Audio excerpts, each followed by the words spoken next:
Graça e paz, boa noite. Estamos no ar, iniciando mais um programa Mensagem da Cruz. O programa Mensagem da Cruz é um programa da Igreja Presbiteriana de Bom Conselho. Vamos iniciar esse programa por meio de uma oração. Vamos orar ao Senhor. Pai, nós te louvamos e te agradecemos, Senhor, por mais esse programa. Nós te pedimos que o Senhor fale conosco. Em nome de Cristo, a quem oramos. Amém. Estamos aqui com o pastor William Rafael. O pastor William Rafael é pastor da Igreja Presbiteriana de Bom Conselho. Pastor, o tema desse nosso programa de hoje é o orgulho. E nesse bate-papo, pastor, eu gostaria de iniciar com a seguinte pergunta: como o orgulho pode destruir o nosso relacionamento com Deus e com as outras pessoas? Graça e paz, Douglas, a você que está nos acompanhando de casa, que a bendita graça de Cristo esteja sobre a sua vida. É uma alegria poder, mais uma vez, chegar até você através desse nosso programa. Essa é uma excelente pergunta, nosso irmão Douglas, e eu queria ler um texto lá em Lucas, o Evangelho de Lucas, capítulo 18, verso 9 ao verso 14, que diz assim: propôs também esta parábola a alguns que confiavam em si mesmo, por se considerarem justos, e desprezavam os outros. 2 homens subiram ao templo com o propósito de orar, um fariseu e o outro publicano. O fariseu, posto em pé, orava de si para si mesmo desta forma: ó Deus, graças te dou, porque não sou como os demais homens, roubadores, injustos e adúlteros, nem ainda como este publicano. Jejuo 2 vezes por semana e dou dízimo de tudo quanto ganho. O publicano, estando em pé, longe, não ousava nem ainda levantar os olhos ao céu, mas batia no peito, dizendo: ó Deus, sê propício a mim, pecador. Digo-vos que este desceu justificado para a sua casa, e não aquele, porque todo o que se exalta será humilhado, mas o que se humilha será exaltado. Amém. O orgulho é de fato um pecado sério. Eu gosto muito de uma frase de C.S. Lewis, que ele vai dizer assim, ó: o orgulho é a galinha sob a qual todos os demais ovos são chocados. O orgulho é um pecado, assim como a galinha. E todos os demais outros pecados estão sendo chocados debaixo dele. É essa a imagem que o escritor cristão tão famoso, C.S. Lewis, retrata sobre o orgulho. Porque, de fato, o orgulho ele é danoso. Ele, primeiro, desagrada a Deus, mas ele também afeta nossos relacionamentos. Então, o orgulho ele afeta duplamente a nossa comunhão para com o próximo e a nossa comunhão com Deus. Então, verticalmente e horizontalmente, nós somos totalmente prejudicados por causa do pecado do orgulho.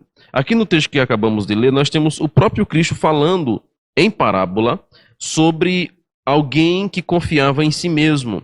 E ele vai dizer que 2 homens subiram ao templo com o propósito de orar.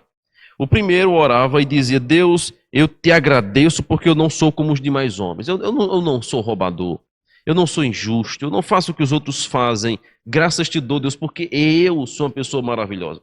O outro, porém, muito humilhado e cabisbaixo, até mesmo numa postura de vergonha e de temor, porque estava diante do templo, batia no peito e dizia: Deus, tem misericórdia de mim porque eu sou pecador.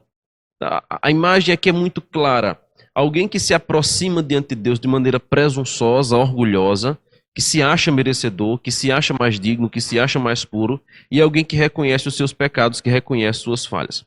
Pois bem, como é que nós lidamos com o orgulho? Como que ele se apresenta na Bíblia Sagrada e como que Deus trata esse pecado do orgulho na nossa vida? Alguns textos na Bíblia Sagrada vão falar e vão tratar sobre o orgulho. Lá em Tiago, capítulo 4, verso 6, ele diz assim: antes ele dá maior graça pelo que diz, Deus resiste aos soberbos, mas aos humildes ele concede sua graça. Então, a primeira questão que nós temos aqui é que Deus resiste ao soberbo. Por isso que o texto que aqui lemos em Lucas diz que o primeiro, aliás, aquele homem que se apresentou diante do templo, dizendo: Senhor, não sou pecador, tem misericórdia de mim, diz a Bíblia: este desceu para a sua casa justificado, e não aquele, porque todo que se exalta será humilhado, mas o que se humilha será exaltado. Por isso que Tiago 4,6 vai dizer que Deus dá maior graça aos humildes. E os soberbos, aqueles que se exaltam, aqueles que se vangloriam, serão humilhados pelo Senhor, serão rejeitados pelo Senhor.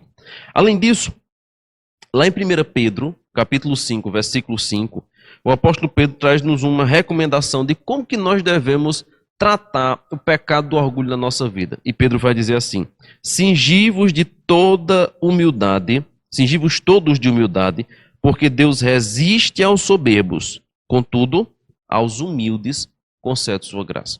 A mesma ideia que é tratada em Lucas capítulo 18, na parábola desses dois homens, em Tiago capítulo 4, Pedro também reforça isso, dizendo agora assim: cingivos de toda a humildade. Então, qual é o antídoto, qual é o remédio para a soberba? A humildade.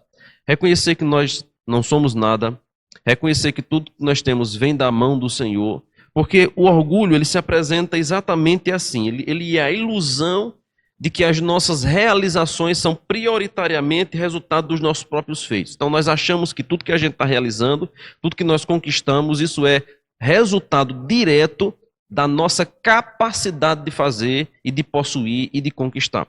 Quando, na verdade, a Bíblia Sagrada é muito clara em nos apresentar que nada do que nós temos, nada do que nós conseguimos realizar é por nossa própria causa. Antes, pelo contrário, é por causa da bondade do Senhor. Por isso que Tiago vai dizer exatamente isso. Olha, não digo assim: amanhã irei para tal lugar, depois farei isso. Antes, porém, digam: se Deus permitir, se Deus quiser, farei isso e farei aquilo. O que é que Tiago está nos apresentando? A nossa vida, ela está totalmente nas mãos do Senhor. Nada do que nós temos, nada do que nós fazemos, nada do que nós conquistamos, assim será feito, concluído e lograremos êxito, se Deus, primeiramente, nos der força, nos der inteligência, nos der sabedoria e nos der fôlego de vida para executarmos isso. De maneira que nós não temos de que nos gloriarmos, nos orgulharmos pelos nossos próprios feitos. Além disso, nós devemos entender que o orgulho é a atitude de valorizar a nós mesmos acima da condição e também da proporção que Deus nos concedeu. E aí tem um exemplo muito claro na Bíblia Sagrada, lá no livro de Esther. Eu sempre cito esse exemplo quando eu falo sobre orgulho. Lá em Esther, capítulo 6, do capítulo 6, verso 1 ao verso 6, nós temos a história de Amã. O livro de Esther basicamente narra a história do rei Assuero e a rainha Vasti. A rainha Vasti, em certo momento, recusa apresentar-se ao seu marido bêbado juntamente com um grupo de homens, e essa rainha é deposta do seu lugar, ela perde o seu lugar, ela é abandonada, ela é expulsa da sua casa e, ao mesmo tempo, ela é desposada do seu casamento pelo seu marido, o rei Assuero, ou como alguns chamam, o rei Xerxes. Porém, abre-se então um concurso para se escolher a nova rainha entre todas as que estavam ali. Resumindo a história, a rainha Esther, ou a Esther da Bíblia Sagrada, ela é escolhida por ser uma moça bela, apresentável, agradável à vista de todos, e porque, claro, Deus tinha um propósito. Pois muito bem. A história vai percorrer em torno de o rei Assuero, a rainha Vasti e a rainha Esther, o tio de Esther, ou melhor dizendo, aquele que cuidava de Esther, Mordecai, e um homem chamado Amã, que era o braço direito do rei Assuero. E esse homem chamado Amã, que era o braço direito do rei Assuero, era um homem por demais orgulhoso. Só que havia um problema.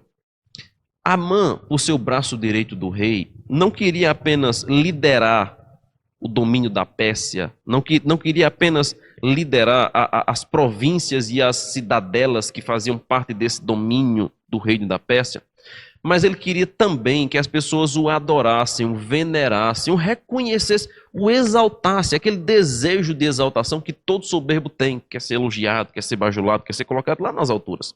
Pois muito bem. Amã, então, sai pelas ruas e espera que todas as pessoas se prostrem perante ele, façam sinais de honraria a ele, mas ele se depara com Mordecai, que é exatamente aquele cuidador de Esté, aquele que tomou conta da menina quando o pai dela morreu. E Mordecai era um judeu temente a Deus, e não se prostrava diante de homens, apenas de Deus. Isso mexe com o ego de Amã. Amã, ao perceber que todas as demais pessoas da cidade estavam se curvando perante ele, mas Mordecai não, ele tem um plano. Ele diz: eu vou falar com o rei, irei provocar no rei uma decisão para que todo judeu, porque Mordecai fazia isso por ser judeu e morava ali próximo à casa do rei, mas havia outros judeus espalhados pela cidade. Provocar com que haja agora uma perseguição contra todo judeu. Todos aqueles que não se prostrarem perante mim, nós iremos matar.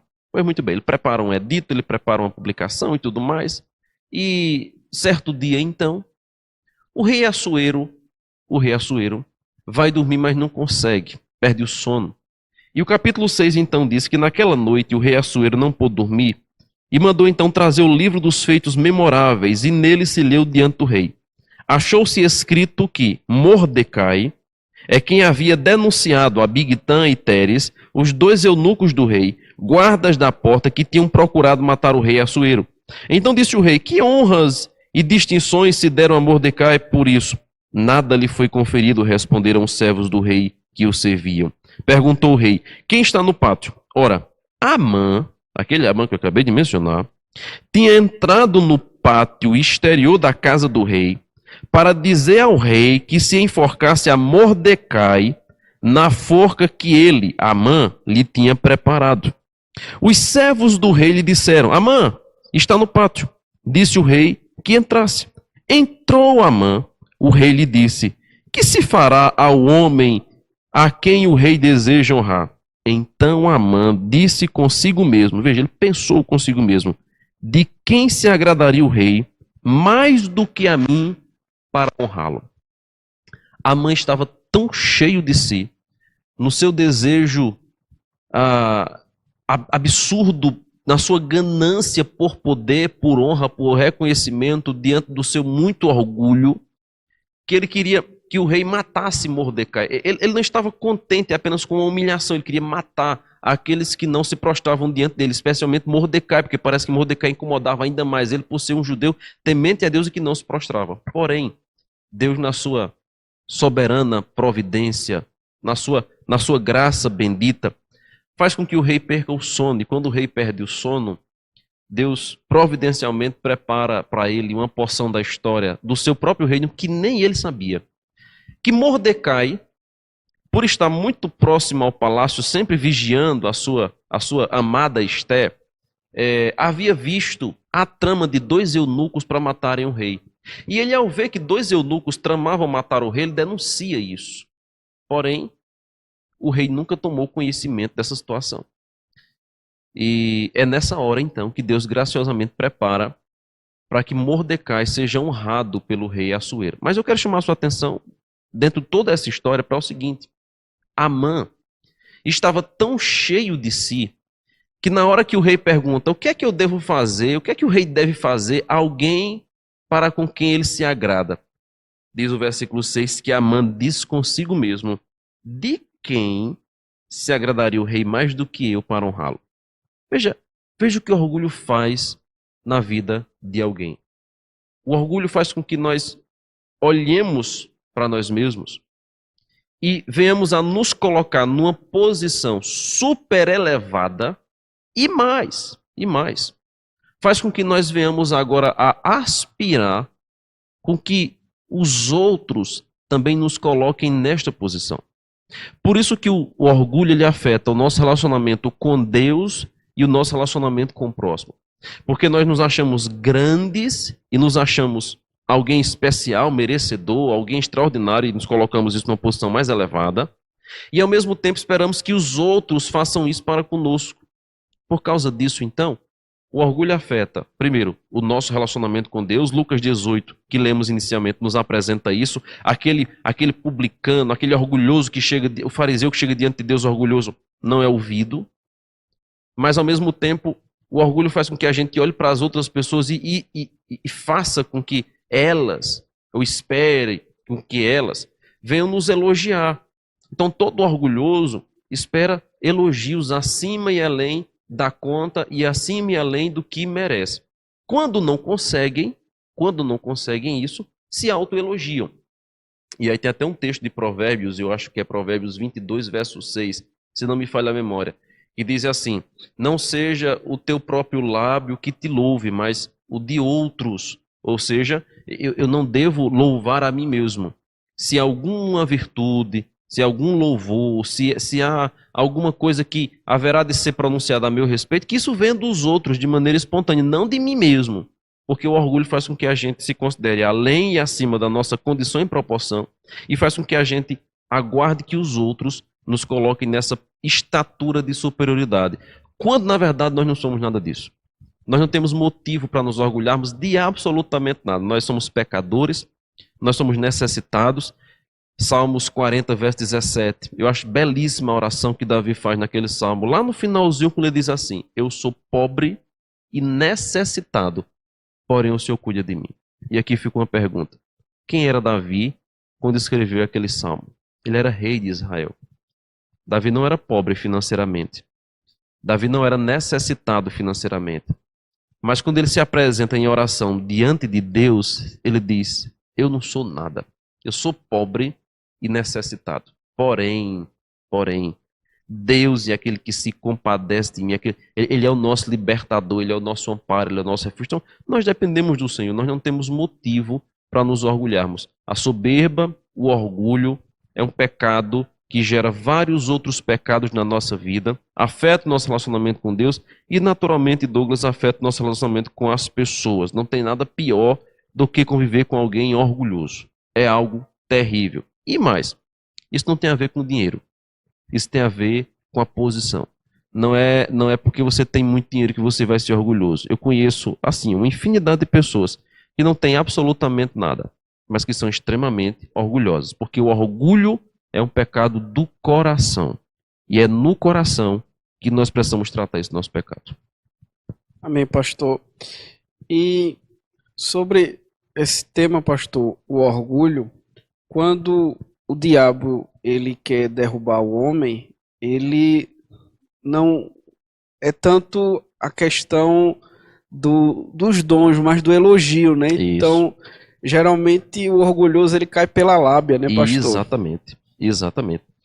Lá em Provérbios 16:5 diz assim, ó: abominável é ao Senhor todo arrogante de coração.